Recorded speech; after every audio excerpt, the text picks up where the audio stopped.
What's up, guys? Welcome back to the shop. On this quick tech episode, we will be replacing the rear wiper arm on a 2011 Suburban. Don't forget to like, share, and subscribe, and let's get to it. Okay, so our wiper arm here is completely busted off and cracked and just flopping everywhere. So the first thing we're going to need to do is get a 13mm socket and loosen up the nut that holds the wiper arm on.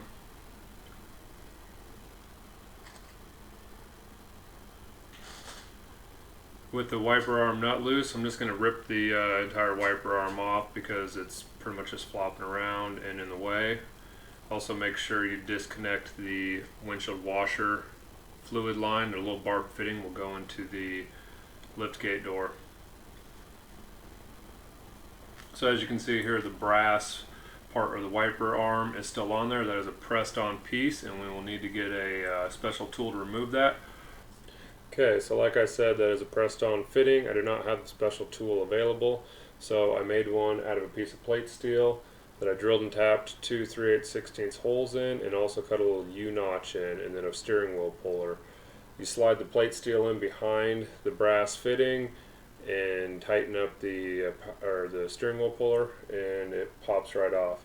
One thing you want to make sure you do is loosely install the 13mm wiper arm mounting nut so you don't gall up any of the threads or round over any threads on the wiper motor.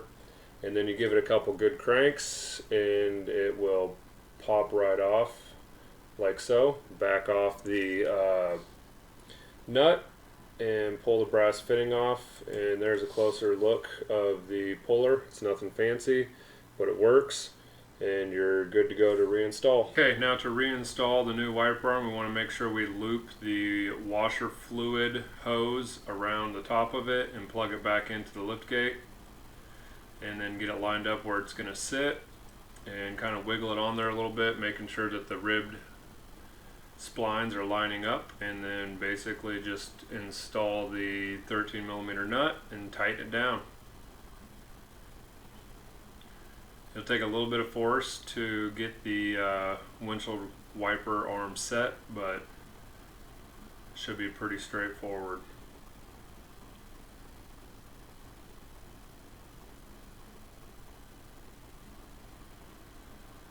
You just want to make sure that your splines are lining up, and once you do that, just tighten it down, putting a little bit of force on it to drive it home, and it should be good to go.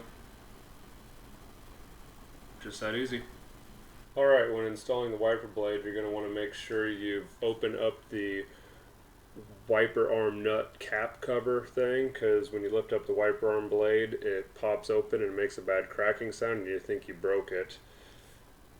But once you have that opened up, it'll allow the wiper arm to come up enough and give you plenty of room to install the wiper blade. Alright guys, that's going to be a wrap on the wiper arm replacement. Pretty simple process. The worst part about it is getting the wiper arm itself pulled off. So I'll put a link to a tool in the description so you can not have to make your own like I did. Thanks for watching, and we'll catch you on the next one.